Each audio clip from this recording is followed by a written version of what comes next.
Hey guys, I thought I'd make a video to show you all how I made this graduation bouquet. So the flowers I'm using are Spray Rose Madame Bombastic, White Rose Avalanche and Rose Country Blues. So we're starting off with preparing the flowers as usual. So we start off with taking off the leaves, and then on this flower you can see that there are thorns here as well. So we just remove them one by one and then we take off the petals. This bouquet was originally supposed to be a red rose bouquet, similar to the photos here, which was actually inspired by Flower Flicks. However, the customer actually changed the graduation outfit, so we decided to make a bouquet that would match that outfit more. Honestly guys, I love seeing the flowers that you lot are ordering for your graduation. I remember turning up to my graduation empty-handed, but anyways. And now I'm just preparing Rose Country Blue. I'm not gonna lie guys, I actually really like the design of this flower. It's really different from like a normal rose. I actually get asked a lot like what my favorite flower is, but I still don't know what it is. Like you would think as a florist there's one flower that I really like, but I think I like the idea of a certain bouquet rather than a certain flower. So now I'm starting to arrange the bouquet. When I'm using a variety of different flowers, I like to split them out and then place them one by one, just so that the bouquet isn't heavily sided with one flower.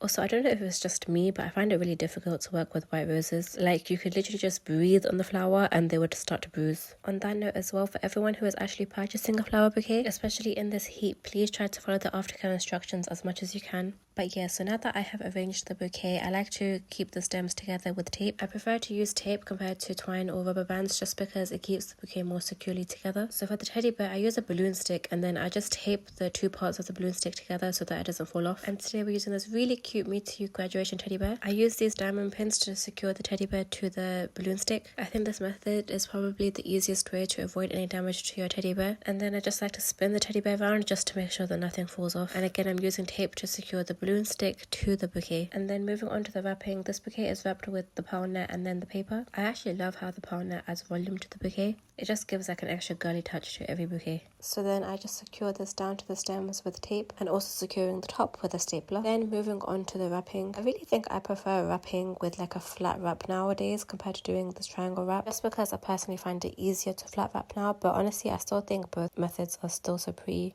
Whenever I wrap a bouquet in this triangle wrapping, I always know that I use 3 sheets as like a minimum. And then if I ever need more, I just fold those afterwards. I still remember the first bouquet that I ever wrapped in my life. And honestly, I think it took me like 2 hours just to wrap the bouquet. But I can thankfully say now that after practicing, it honestly takes me like less than 5 minutes. But here I am just cutting the stems and then adding in the bow again just to cover the tape that I've used. I really think the bow adds a lovely final touch. And here is the final of this cute teddy bear graduation bouquet. Thank you guys so much for watching as always.